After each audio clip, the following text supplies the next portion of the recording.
kasih Tuhan kita Yesus Kristus. Shalom, damai di hati. Senang sekali Ferdian Monika menjumpai Anda kembali di Mimbar Agama Kristen. Dan di kesempatan kali ini saya sudah bersama dengan hamba Tuhan yang akan memberkati setiap kita, meneguhkan iman percaya kita lewat kebenaran firman Tuhan, bahkan renungan yang luar biasa. Saya perkenalkan hamba Tuhan kali ini Bapak Pendeta Fani Sompi. Shalom Pak Pendeta. Shalom. Iya, bagaimana kabar hari baik, ini? Baik, luar puji biasa Tuhan. ya. Terima kasih buat kesempatannya untuk bisa Sama-sama. melayani kembali di Mimbar Agama Kristen Terima kali kasih. ini. Dan kami ingatkan juga pemirsa di rumah untuk bisa bergabung bersama kami di nomor telepon di 864-293 serta di 864-393 untuk pokok-pokok doa yang bisa Anda sampaikan sebentar dan nanti didoakan oleh Bapak Pendeta Fani Sompi. Dan langsung saja Bapak Pendeta untuk mengawali jumpa dan kebersamaan kita di Mimbar Agama Kristen, kita akan buka seluruh kebersamaan kita lewat doa. Sekaligus juga mendoakan kebenaran dan perenungan kebenaran firman Tuhan sebentar. Silakan Bapak Pendeta. Terima kasih.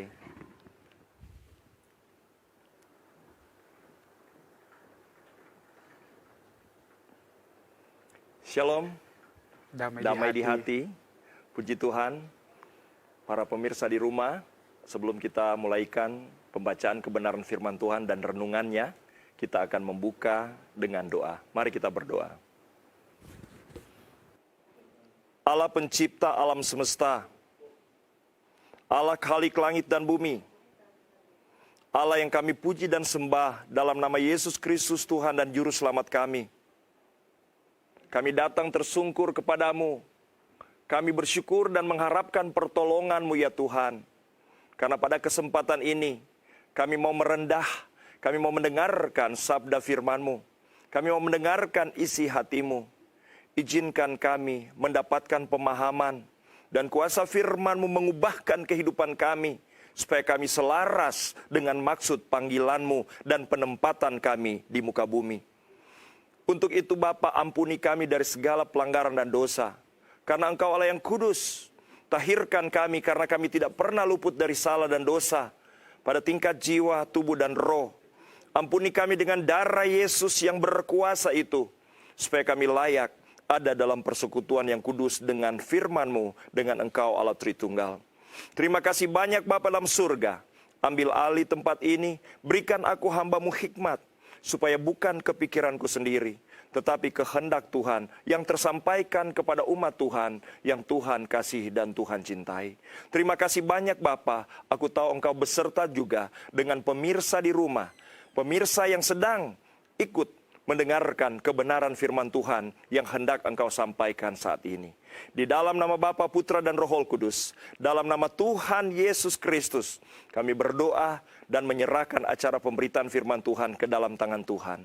Puji Tuhan Yesus. Amin.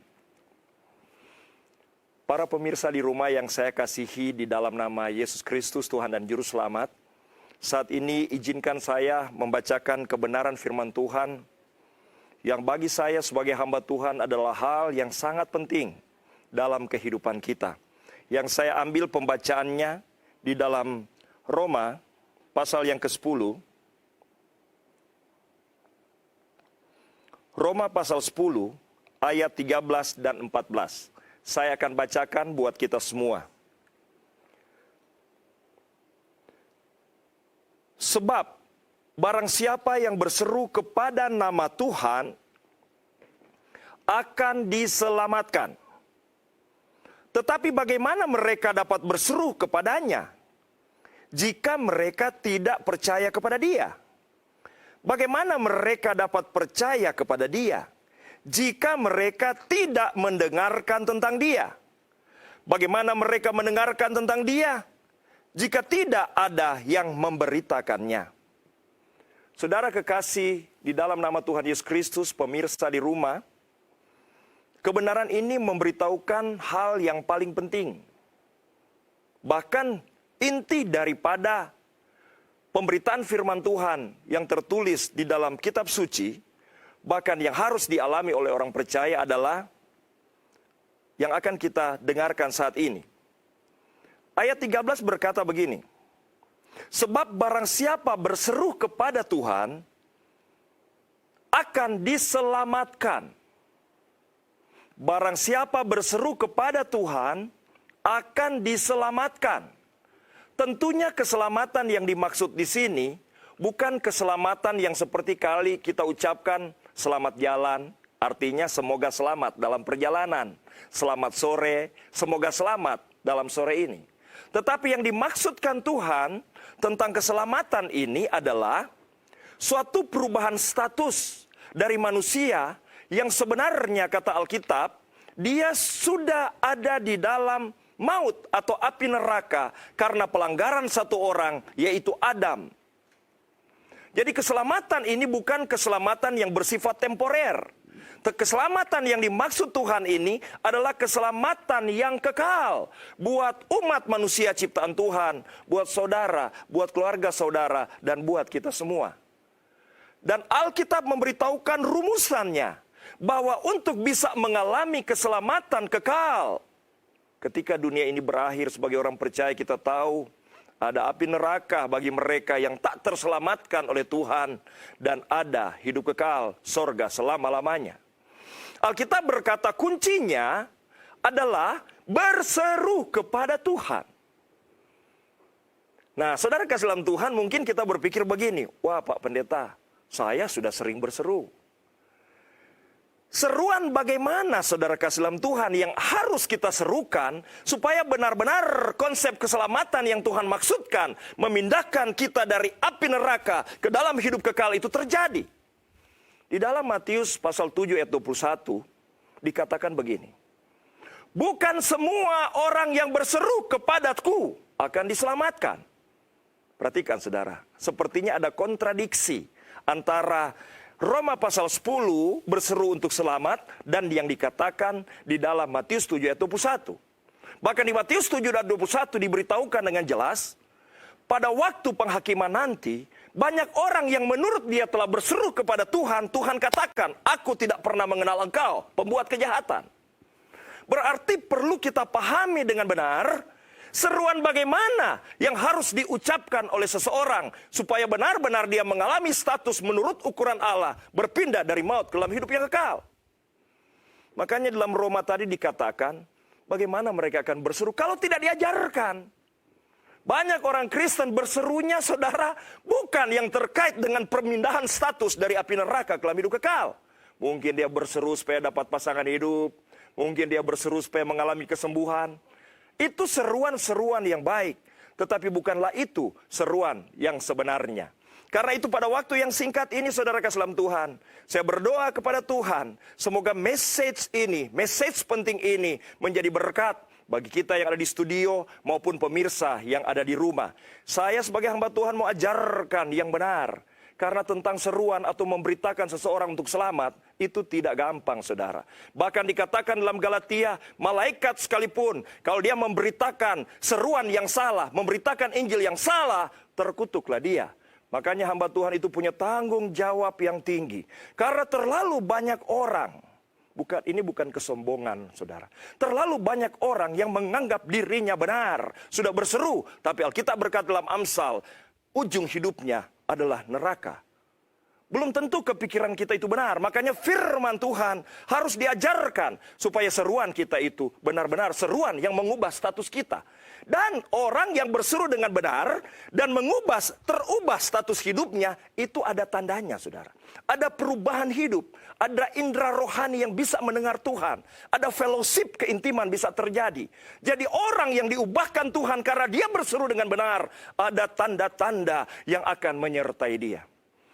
Saya akan jelaskan sedikit sebelum saya menjelaskan bagaimana caranya kita berseru supaya blessing keselamatan itu terjadi kepada kita dan keluarga yang kita kasihi. Kita harus memahami dulu, kenapa kita harus berseru kepada Tuhan. Karena hanya Tuhanlah yang bisa merubah status dosa menjadi dibenarkan.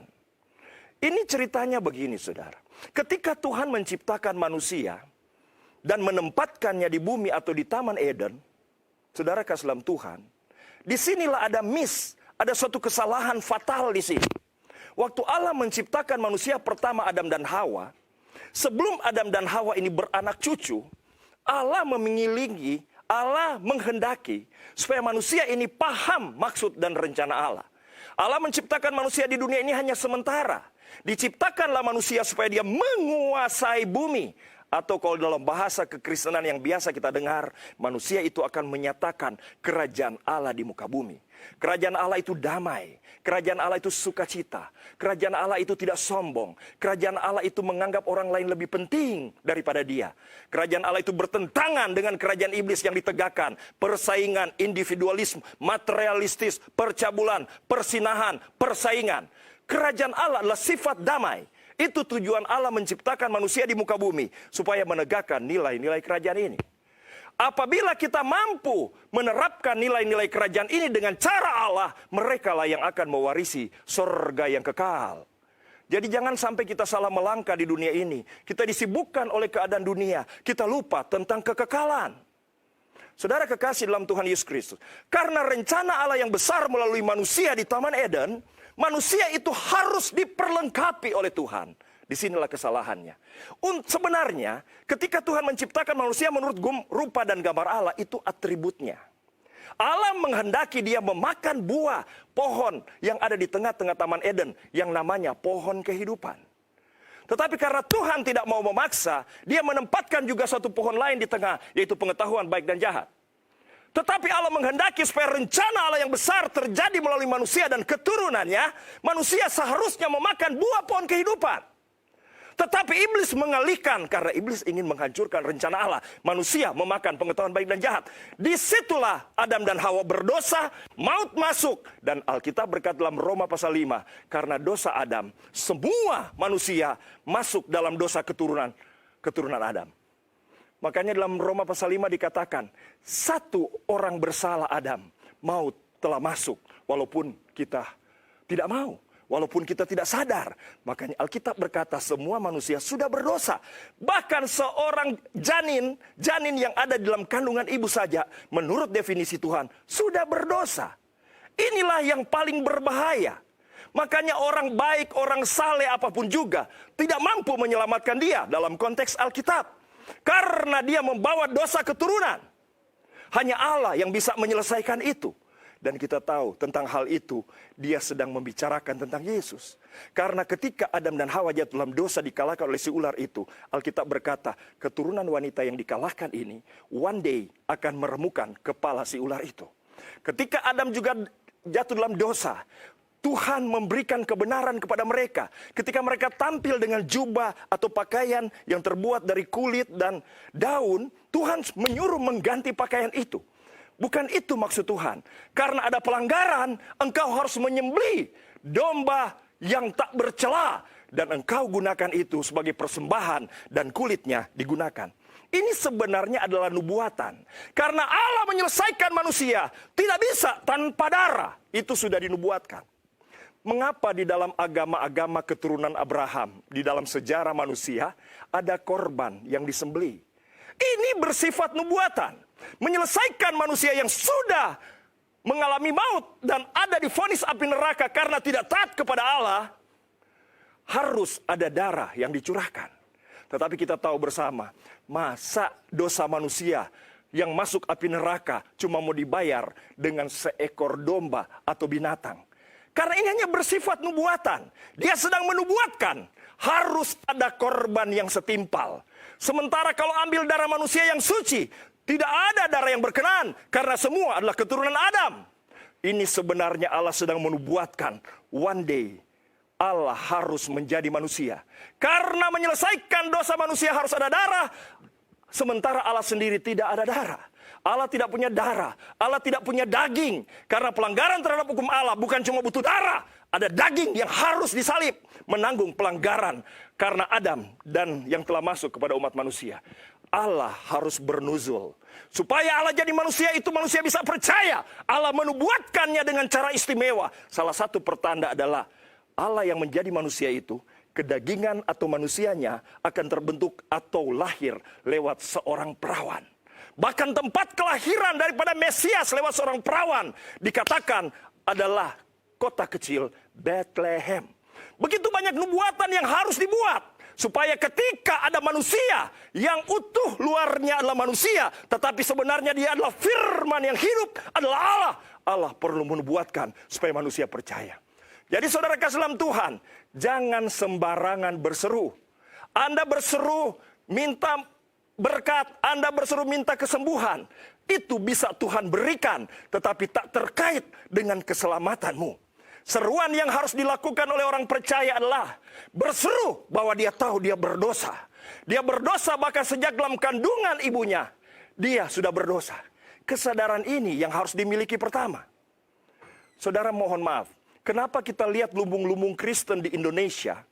Kalau kita bandingkan dengan rencana Allah, sebenarnya kekristenan itu akan menyuarakan tentang suara kerajaan Allah damai, tidak ada persaingan. Kenapa tidak bisa terjadi? Karena terlalu banyak klaim. Ketika orang menjadi Kristen, makanya kenal istilah Kristen KTP. Kristen KTP itu, dia tercatat dalam KTP-nya Kristen, tetapi sesungguhnya belum ada mujizat terjadi dalam hidupnya. Buah pohon kehidupan yang tidak pernah dimakan oleh Adam dan Hawa, belum pernah dimasukkan di dalam dia. Karena buah pohon kehidupan itu adalah Yesus. Makanya Yesus berkata, aku adalah makanan, aku adalah minuman. Tetapi sebelum makanan itu dimakan oleh manusia, harus ada darah yang tercurah.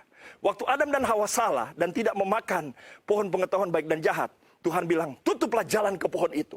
Harus ada tumpah darah dulu. Sekarang Allah telah bernusul jadi manusia. Darah sudah tercurah. Maka buah pohon kehidupan yang ada dalam Yesus bisa masuk. Seharusnya Kristen sejati itu di dalam hatinya ada pembaharuan. Makanya untuk mengetahuikah apakah seseorang telah diselamatkan, itu bukan karena tercatat dalam satu denominasi. Tidak ada denominasi yang bisa menyelamatkan. Yang bisa menyelamatkan hanya Tuhan. Berseru kepada Tuhan. Dan bagaimana supaya dia bisa berseru? Yesus itu katakan bagaikan tabib. Kalau orang tidak merasa sakit, dia tidak bisa menyembuhkan. Semua orang percaya kalau mau kepastian dia selamat, dia harus tahu dia orang berdosa. I need you Jesus. Aku butuh engkau. Perbuatan baikku tidak bisa menyelamatkan. Hanya engkau. Akui kesalahan dan dosamu. Dan katakan engkau butuh juru selamat. Maka dia akan lahir dalam hatimu. Tetapi saudara, kalau mau lebih pasti, Yohanes pasal 10 ayat 27-28 berkata, kalau engkau menjadi orang yang diselamatkan atau disebut domba-domba Allah, ada tanda. Tanda pertama, domba-dombaku mendengarkan suaraku. Aku mengenal mereka dan mereka mengikut aku. Jadi orang yang mengalami mujizat kelahiran kembali bukan karena satu denominasi, tetapi karena seruan yang benar. Indera rohaninya akan mendengar suara Tuhan. Dia akan mulai berbicara dengan Tuhan. Dia akan mendengar. Dan dia akan ada kemampuan untuk taat.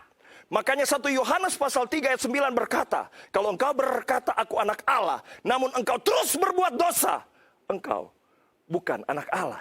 Karena orang yang lahir dari Allah, hatinya sudah baru. Keinginannya adalah keinginan kerajaan Allah. Kalau masih berbuat dosa, kata 1 Yohanes 3 ayat 10, engkau adalah iblislah yang menjadi bapamu. Kekristenan tidak bisa nampak dari status KTP. Kekristenan adalah pengalaman mujizat diubah oleh Tuhan. Dan kita memiliki indera yang bisa mendengar.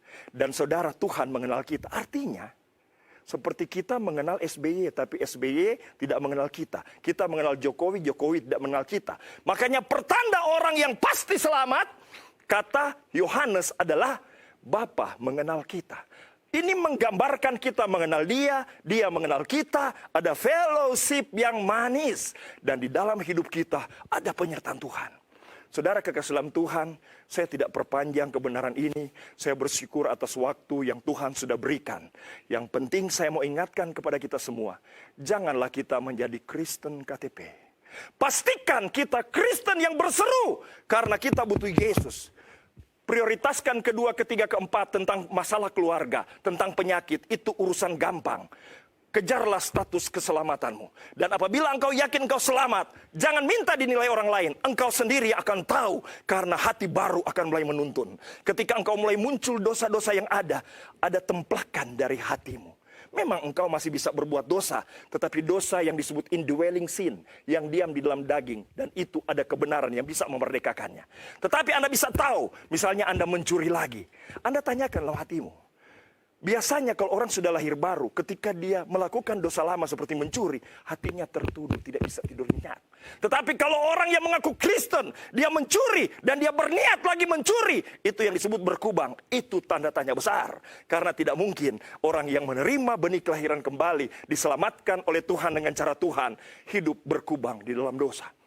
Ini saudara hal yang paling penting yang harus engkau capai di muka bumi. Saya sebagai hamba Tuhan akan membantu terus kita semua berdoa. Supaya apa yang menjadi rencana Allah yang besar melalui kita manusia di muka bumi bisa dipulihkan melalui jalan keselamatan Yesus Kristus. Tuhan Yesus memberkati kita semua. Amin. Iya, luar biasa suatu kebenaran yang mengingatkan kita bahwa ketika kita berseru kepada Tuhan, pasti Tuhan ada menyatakan pertolongannya, pasti Tuhan menyatakan keselamatan bagi setiap kita yang percaya. Kebersamaan kita di Mimbar Agama Kristen masih akan berlanjut usai jeda pariwara berikut ini. Tetaplah bersama kami.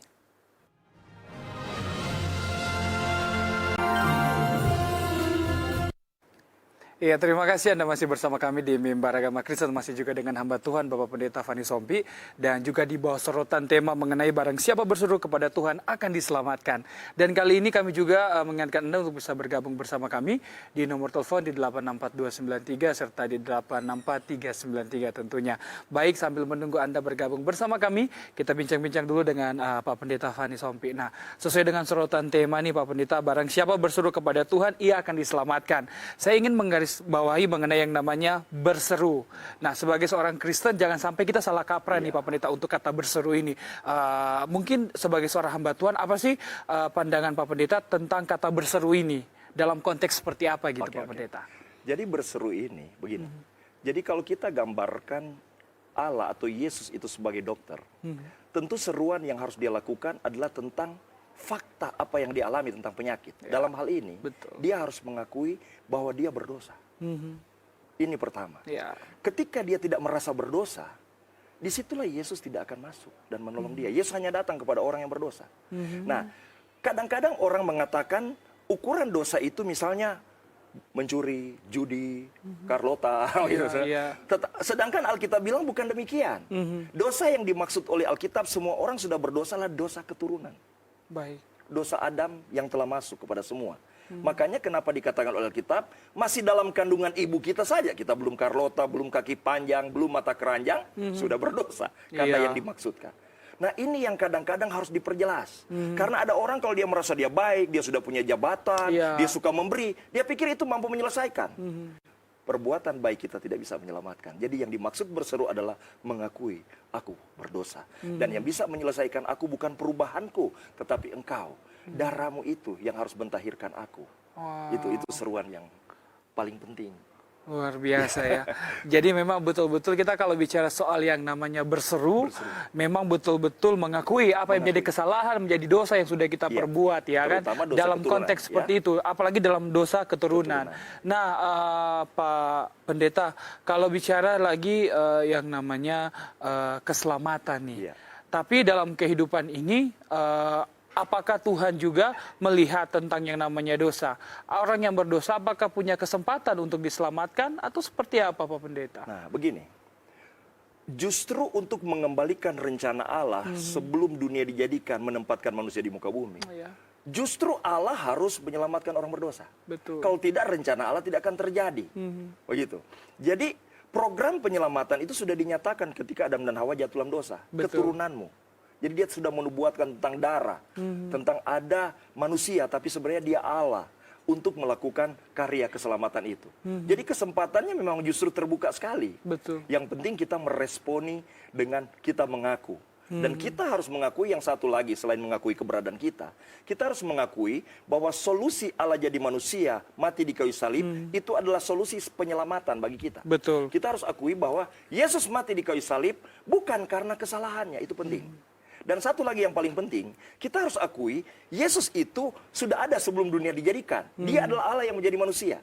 Karena kalau dia mengakui Yesus itu hanya manusia biasa, berarti darah yang mengalir pada Yesus adalah darah manusia yang berdosa juga. Begitu. Jadi tidak akan mampu. Pak, itu yang dikatakan Injil plus dan Injil minus. Jadi pengakuan kita bukan saja kita merasa berdosa dan tidak bisa ditolong dengan perbuatan baik, tetapi kita harus mengakui Yesus itu sudah ada sebelum dunia dijadikan. Dia adalah Allah yang jadi manusia, dan kalau dia disalib, itu bukan pelanggarannya, tetapi justru dalam konteks menggantikan kesalahan kita dan darahnya membasuh kita. Makanya dikatakan di situ Adam kedua.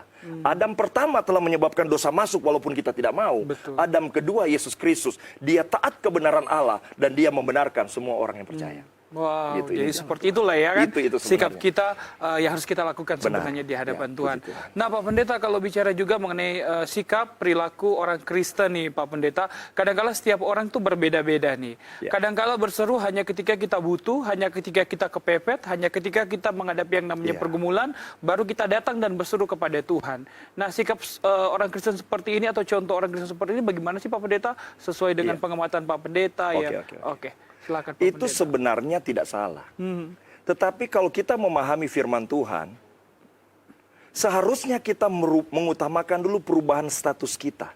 Berseru tentang kita yang seharusnya binasa menjadi selamat atau memiliki predikat anak Allah. Ya. Selamat itu artinya menerima kuasa untuk menjadi anak Allah. Jadi selamat itu bukan cuma dibasuh dosa kita, tetapi Tuhan memberikan authority, exousia dalam bahasa Yunani untuk kita menjadi anak Allah. Ya. Orang-orang yang jadi anak bukan karena darah dan daging.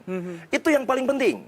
Kalau itu kita miliki, maka segala permintaan tentang kesembuhan, kesejahteraan, itu yang Tuhan bilang itu yang dicari oleh bangsa-bangsa yang tidak mengenal aku. Tapi kalau engkau anak, itu semua disediakan bagimu. Wow. Nah, yang ditakutnya begini, brother. Allah ini kan Allah Maha Kasih. Orang tidak percaya Tuhan dan tidak dia berikan hujan dan panas yang sama. Ketika engkau memerintah misalnya tentang masalah keluarga, dia bisa tolong, demonstratif. Tetapi, apa artinya engkau tertolong dalam hal yang bersifat lahiriah? Hal yang bersifat lahiriah kita tertolong, tetapi hal yang paling prinsip tentang perubahan status. Makanya itu tidak salah, tetapi upayakan engkau melakukan seruan yang paling penting tentang keselamatan roh dan jiwamu. Gitu. Oke, baik. Jadi tentang keselamatan jiwa dan roh menjadi tujuan utama kita, Ya. mengenal akan kebaikan Tuhan, Yes. mengenal akan Allah yang kita sembah. Baik, Pak Pendeta. Tadi saya suka sekali di renungan Pak Pendeta bahwa bilang jangan sembarang, ya kan? Nah, berseru. Nah, Ya. adakah waktu-waktu tertentu atau timing-timing tertentu atau ada cara-cara yang tepat ketika kita betul-betul berseru tapi tidak salah nih di hadapan Tuhan dan bahkan akan diterima nih Pak Pendeta. Iya. Begini, seperti yang saya katakan tadi, di dalam Alkitab pun diceritakan, banyak orang berseru kepada Yesus, tetapi mencari roti yang mengenyangkan. Berseru tapi mencari roti yang mengenyangkan. Itu Tuhan berikan. Tetapi sayang sekali, engkau menemukan roti yang mengenyangkan atau hal-hal yang bersifat lahiriah, kesejahteraan, kesembuhan, tetapi nyawamu belum pernah diselamatkan. Jadi yang artinya jangan sembarang berseru itu artinya cari seruan yang paling penting. Makanya tanggung jawab seorang hamba Tuhan itu, dia harus benar-benar memahami kebenaran, memahami Injil sejati yang bisa menyelamatkan orang. Karena begini, bagaimana kata Alkitab tadi, dia akan berseru, kita tidak memberitakannya. Ya. Makanya salah satu message yang harus kita sampaikan, semua orang telah berdosa dan kehilangan kemuliaan Allah. Dan perbuatan baikmu tidak bisa menyelamatkan, karena ini aspek dalam. Ya. Yang bisa menyelamatkan, itu maksud saya. Jadi jangan sembarang berseru, berserulah yang paling penting saudara. Merendah, mengakui kesalahan kita, dan kita harus tahu, percaya Yesus adalah solusi Allah. Maka mujizat akan terjadi dalam kehidupan kita. Oke, baik. Ayat 14 saya Ya. ingin bahas bersama dengan Pak Pendeta Fani. Tetapi bagaimana mereka dapat berseru kepadanya jika mereka tidak percaya kepada dia? Nah, apakah ini dikategorikan kepada golongan yang tidak percaya kepada Tuhan di luar Kristen atau seperti apa ini Pak Pendeta? Sebenarnya ini kepada semua orang. Kepada semua Iya, orang. jadi Meski sudah Kristen tapi kurang percaya. Iya, karena Oke. mungkin dia tidak paham betul tentang message tadi. Oke. Message yang harus diberitakan itu yang namanya Injil. Makanya Paulus berkata dalam Roma pasal 1 ayat 16, Injil itu kekuatan Allah yang menyelamatkan bagi yang percaya. Jadi percaya bukan percaya pendetanya, bukan percaya orang yang ngajak kita ngobrol. Percaya terhadap message yang dia beritakan. Makanya dalam Alkitab dikatakan begini, brother. Barang siapa menceritakan Injil yang salah, terkutuklah dia, biar dia malaikat. Karena Injil yang salah ini tidak akan mampu menyelamatkan atau melahirkan kembali. Jadi Injil yang benar itu, dia ada 4 fakta Injil. Di dalam 2 Korintus dikatakan. Pertama, tentang Injil itu, dia harus tahu dulu, Yesus itu adalah Allah yang jadi manusia. Itu dulu. Tidak boleh dikurangi itu. Iya. Kedua, Yesus mati di kayu salib bukan karena kesalahannya. Tetapi karena dosa kita. Ketiga yang harus dia percaya, Yesus itu mati namun dikuburkan pada hari ketiga dia bangkit dan naik ke surga. Ini yang disebut fakta Injil. Ini yang harus diberitakan. Bukan diberitakan kalau mau selamat, pindah organisasi saya. Kalau mau selamat, bukan. Injil sejati adalah menceritakan tentang keselamatan yang hanya ada di dalam Yesus. Yesus adalah Allah yang jadi manusia. Dia mati bukan karena kesalahannya disalib, tetapi menanggung kita yang seharusnya disalib. Namun karena dia Allah, dia katakan kalau dia mati hari ketiga dia akan bangkit. Dia mati sebagai manusia loh, jangan salah. Keilahiannya tidak pernah mati, dia mati sebagai manusia. Begitu. Dan dia sudah naik ke surga. Dan di bawah kolong langit ini, tidak ada nama lain yang bisa menyelamatkan.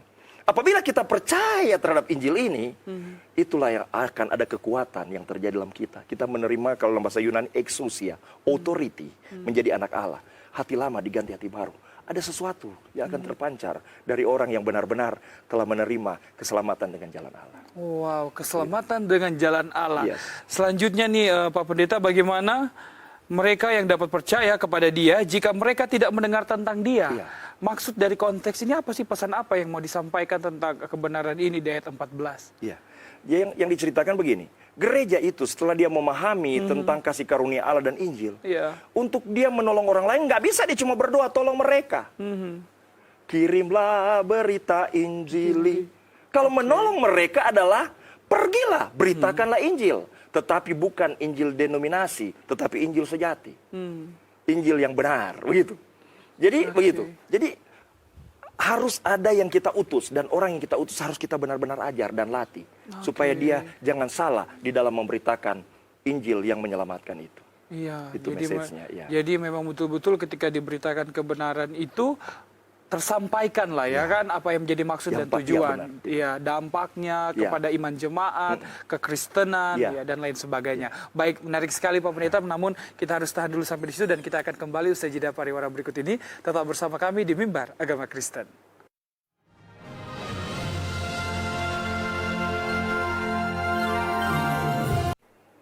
Iya, Anda kembali lagi bersama kami di Mimbar Agama Kristen 864293, 864393. Kami menantikan Anda. Baik, kita lanjut lagi bincang kita Pak Pendeta.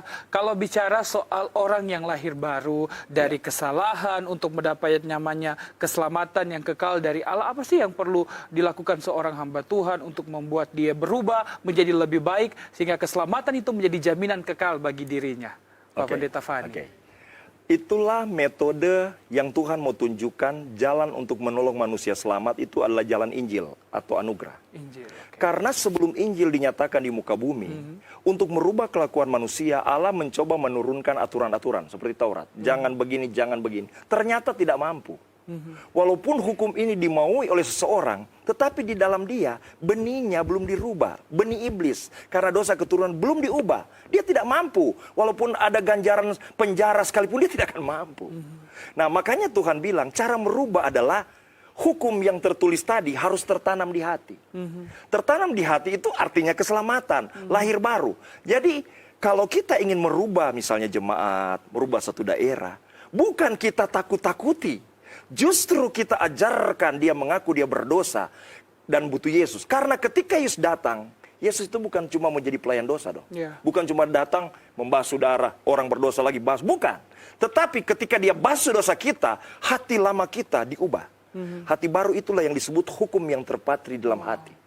Di sini walaupun pendetanya pun buat dosa murtad, seseorang yang telah menerima Injil sejati, yang akan muncul dari dalam hatinya adalah rasa hormat akan Allah. Begitu. Jadi yang harus dilakukan sederhana. Ajarkan Injil yang sejati. Beritahu orang bahwa semua orang berdosa. Suruh dia berseru. Apabila dia lakukan itu, Titus pasal 2 ayat 10-11 berkata, dari dalam hatinya akan menuntun kita untuk meninggalkan segala kefasikan. Jadi bukan karena ditakut-takuti, bukan. Hukum baru dari dalam. Kalau tidak, akan terjadi Kristen KTP. Pelanggaran dan dosanya bisa lebih banyak dari yang lain. Membuat orang banyak tersandung, tidak percaya Yesus karena melihat kekristenan KTP ini. Wow, jadi seperti itu ya. Buat orang mengaku dan ajar mereka untuk tetap percaya ya kan? Bahwa Yesus itu Tuhan. Wow, luar biasa. Nah, Pak Pendeta, kadangkala kan sebagai seorang Kristen kita merasa di posisi tidak layak. Ya kan, kadang-kala kita diintimidasi, karena berdosa, karena nggak bisa selamat, so banyak sekali pelanggaran, ya kan, membunuh dan lain sebagainya nih, dosa-dosa duniawi yang dilakukan karena dagingnya. Ya, bagaimana kemudian orang Kristen yang ada di posisi seperti ini, Pak Pendeta? Bagi orang Kristen yang ada dalam posisi demikian, itulah Anda perlu mendengarkan kebenaran sejati. Justru kalau kita dengarkan perkataan Yesus, aku datang ke dunia justru untuk orang berdosa. Semakin Anda berdosa, yang penting Anda mau mengakui Anda berdosa dan butuh Dia. Anda lah yang Dia cari. Wow. Kalau seperti bangsa Israel tidak merasa dia berdosa, suka. Makanya Yesus bilang, aku datang kepada mereka milik kepunyaanku, tapi mereka tidak merasa membutuhkan. Mereka pikir bangsa lain yang berdosa. Jadi saya sampaikan kepada saudara-saudara pemirsa di rumah, jangan dengarkan suara dunia, suara manusia. Itu bukan suara kebenaran. Justru Yesus datang untuk mencari orang yang mengaku dia berdosa. Semakin besar Anda berdosa, begitu. Yang penting Anda mengakuinya dan bersalah. Contoh penjahat yang di samping Yesus. Penjahat, tetapi dia mengakui. Ketika penjahat yang samping bilang begini, kalau engkau Mesias anak Allah, coba engkau tolong dirimu sendiri. Yang satu bilang, jangan engkau berkata begitu. Lihat pengakuannya ya. Kalau kita layak disalib karena pelanggaran, tapi dia tidak layak.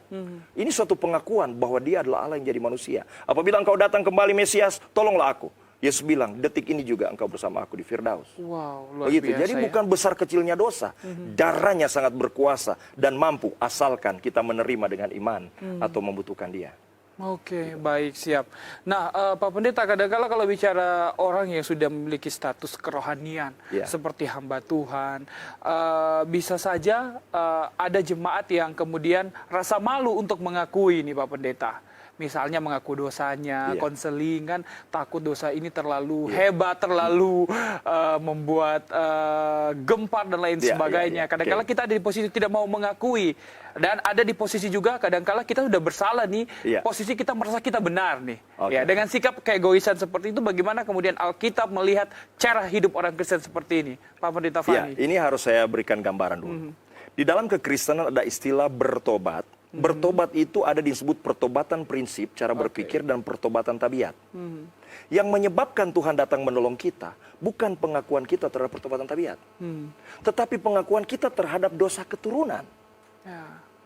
Nah, jadi kalau kita mengaku dosa keturunan, sadar lah ya kan, kalau kita mengaku dosa keturunan, kan kita tidak mengaku kepada seseorang. Langsung kepada Allah. Kita mengaku Allah, aku ternyata keturunan Adam. Dalam kandungan ibuku aku berdosa. Dan aku ada dalam maut api neraka. Tolonglah aku. Aku percaya engkau Yesus jalan Allah untuk milah.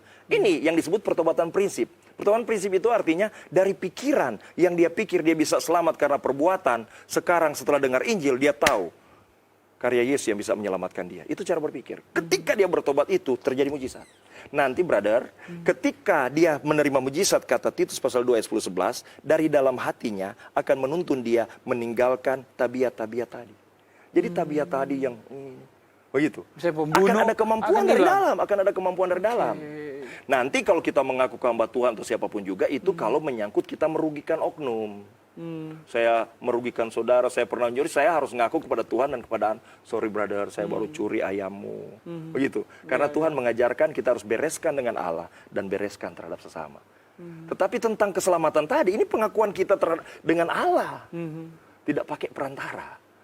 Hanya hamba Tuhan menuntun dia caranya. Makanya kalau kita menuntun, cuma suruh orang itu supaya dia berbicara langsung mengaku. Begitu, kita cuma perantara. Oke, baik. Memang dosa itu langsung diakui di hadapan Tuhan. Di hadapan Allah. Iya, baik. Bagaimana kemudian Pak Pendeta dengan sikap hati yang salah? Misalnya dia mengakui kesalahan dosa pelanggaran itu di hadapan Tuhan, tapi punya motivasi dan tujuan misalnya hanya untuk sekedar diselamatkan, hanya untuk mendapat berkat Tuhan, hanya untuk mendapat mujizat Tuhan. Setelah itu dia bisa kembali lagi menjadi orang yang jahat, menjadi tabiatnya yang lama, Pak Pendeta Fani.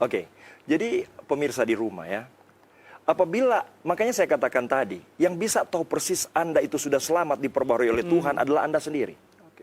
Ketika Anda mengalami kesalahan dan Anda menyesali itu, dan Anda benar-benar tidak mau lagi, itu menandakan dia sudah lahir baru. Ketika dia misalnya ada motivasi lain, ada satu maksud, dia buat dosa ini nanti dia minta, justru ini pertanda bahwa dia belum lahir baru. Dia belum anak Allah. Makanya dalam 1 Yohanes pasal 3 ayat 10 berkata, kalau Anda masih terus berbuat dosa. Perkataan terus itu maksudnya berkubang. Menikmati dosa itu.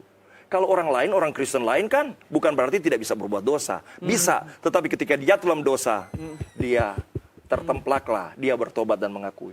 Tapi kalau dia masih merencanakan, justru di situ Anda bisa tahu bahwa Anda itu sebenarnya belum ada pembaruan. Datang kepada seorang hamba Tuhan, minta dituntun lagi. Beralih dari Kristen KTP sama Kristen yang benar-benar mengalami kelahiran kembali. Kristen yang sejati. Iya, karena Kristen sejati perubahan hayat. Iya. Perubahan hayat. Wow. Hayatlah yang menentukan perbuatan. Baik, siap. Langsung saja ini terima kasih sekali lagi buat bincang-bincang yang luar biasa ya, kan meneguhkan setiap kita iman percaya kita bahwa betul-betul kita harus mengakui, kita harus berseru kepada Tuhan sebab darinya lah keselamatan itu datang. Dan di kesempatan kali ini kita akan menutup seluruh rangkaian mimbar agama Kristen dan tutup doa berkat doa syafaat. Saya mempersilakan kembali Bapak Pendeta Fani Sompi untuk menuntunnya. Terima kasih. Pemirsa, mari kita berdoa. Allah pencipta alam semesta, Bapa yang baik, Bapa yang ingin mengembalikan rencanamu yang digagalkan oleh kesalahan daripada Adam dan Hawa. Engkau Bapa yang kami panggil dalam nama Yesus. Kami berterima kasih kepadamu. Kami berharap Bapa dalam surga, segala kebenaran yang sudah Engkau izinkan tersampaikan dan didengarkan oleh pemirsa di rumah adalah kebenaran sejati yang akan mengubahkan setiap kami. Terima kasih untuk maksud dan rencanamu yang besar Bapa Sorgawi. Engkau menempatkan manusia di muka bumi, supaya manusia di muka bumi menyatakan nilai-nilai kerajaan Allah. Tapi si iblis pencuri datang untuk mengalahkan dan merombak rencana Allah dengan pelanggaran Adam. Tetapi engkau mengembalikannya. Engkau menjadi manusia. Yesus mati di kayu salib untuk mentahirkan pelanggaran dan dosa. Salib Yesus untuk menanggung pelanggaran manusia yang berdosa. Dan sesudah itu, barang siapa yang percaya kepada karyamu, engkau akan mengembalikan buah kehidupan yang merupakan hayat Allah, menggantikan hati lama kami dengan hati yang baru. Terima kasih banyak Bapa dalam surga. Aku hambamu. Aku berdoa buat pemirsa di rumah. Aku berdoa supaya rencanamu agung mulia sebelum dunia dijadikan terjadi kepada kami semua. Teristimewa kepada pemirsa yang mendengarkan kebenaran ini. Tuhan, mainkan kebenaran ini. Banyak orang berusaha memperbaharui diri dengan intelektual, dengan etika moral dan upaya sendiri. Mereka lupa ada mujizat yang ada di dalam Yesus. Ada benih ilahi yang akan diberikan dan menjadi hukum yang terpatri di dalam hati untuk mengubah kita supaya menampilkan nilai-nilai kerajaan. Aku tahu pertemuan ini bukanlah kebetulan. Tuhan, walaupun sebentar kami akan berpisah, Engkau terus akan menyertai siapapun yang mendengarkan kebenaran ini. Izinkan Roh Kudus menjadikan itu firman yang menjadi rema, dan mereka berseru kepadamu, mujizat terjadi, dan mereka menjadi agen-agen surga untuk menegakkan nilai kerajaan di muka bumi. Ini doaku buat pemirsa. Kalau mereka ada masalah, pergumulan, persoalan, aku tahu itu urusan kecil. Apa mereka berseru kepada Tuhan menjadi anak Allah, maka segala pergumulan mereka akan diselesaikan oleh Tuhan. Asalkan semuanya digunakan untuk hormat kemuliaan nama Tuhan. Terima kasih Engkau menyertai pemirsa. Pada kesempatan ini izinkan kami berdoa buat negeri kami Indonesia, bahkan sampai pemerintahan pada level desa. Bapa di tempat maha tinggi, Engkau terus bekerja supaya lewat pemerintah yang ada Engkau memberikan hikmat. Engkau mengatur sedemikian rupa teristimewa, terbuka jalan Injil keselamatan untuk didengarkan. Untuk didengarkan supaya bisa ada seruan yang paling penting tentang perubahan status orang yang ada dalam maut masuk dalam kehidupan kekal. Ini doa. Berikan kekuatan kesehatan kepada pemerintah dari yang tertinggi sampai terendah. Segala kebijakan mereka terkait bukan untuk kepentingan kelompok tertentu, tetapi hanya kepentingan surga, kepentingan cinta Allah yang tidak menghendaki ada yang binasa. Terima kasih banyak Bapa dalam surga. Kesempatan ini juga aku mau berdoa khusus buat TVRI Manado. Bapa, Engkau lihat media ini menjadi sarana untuk kebenaran-kebenaran Tuhan tersampaikan. Berkati semua yang telah terlibat, berkati semua Tuhan, supaya Tuhan mereka juga bukan saja memperoleh berkat jasmani, tetapi berkat kekal sorgawi menjadi bagian kehidupan mereka. Terima kasih banyak Bapa dalam surga. Ini doa yang bisa kami naikkan. Kami percaya Engkau Allah yang tak terbatas. Engkau mampu menjawab segala permohonan doa yang sudah dinaikkan oleh setiap orang percaya, bahkan yang belum sempat dinaikkan. Engkau Allah tak terbatas. Terima kasih banyak Bapa dalam surga. Di akhir ibadah ini kami mau akhiri semua hanya di dalam nama-Mu saja. Di dalam nama Bapa, Putra, dan Roh Kudus. Dalam nama Tuhan Yesus kami akhiri ibadah ini. Dan aku percaya blessing Tuhan telah turun dan turun kepada para pemirsa pada tingkat roh, jiwa, dan tubuh. Tuhan menyertai kami semua hingga Maranatha. Dalam nama Tuhan Yesus Kristus, puji Tuhan, kami akhiri ibadah saat ini. Amin. Amin. Luar biasa. Terima kasih sekali lagi. Sama-sama, Hambanya Brother. Bapak Pendeta Fani Sompi yang memberkati, menguatkan iman percaya kita bahwa memang betul tidak ada kata terlambat untuk kita berbalik kepada Tuhan, mengakui setiap kesalahan kita sebab Dia Allah yang adil, Allah yang tidak pernah pilih kasih dan selalu menunggu setiap kita. Ferdinand Muningka pamit, terima kasih untuk kebersamaannya. Tuhan Yesus memberkati. Shalom, damai di hati.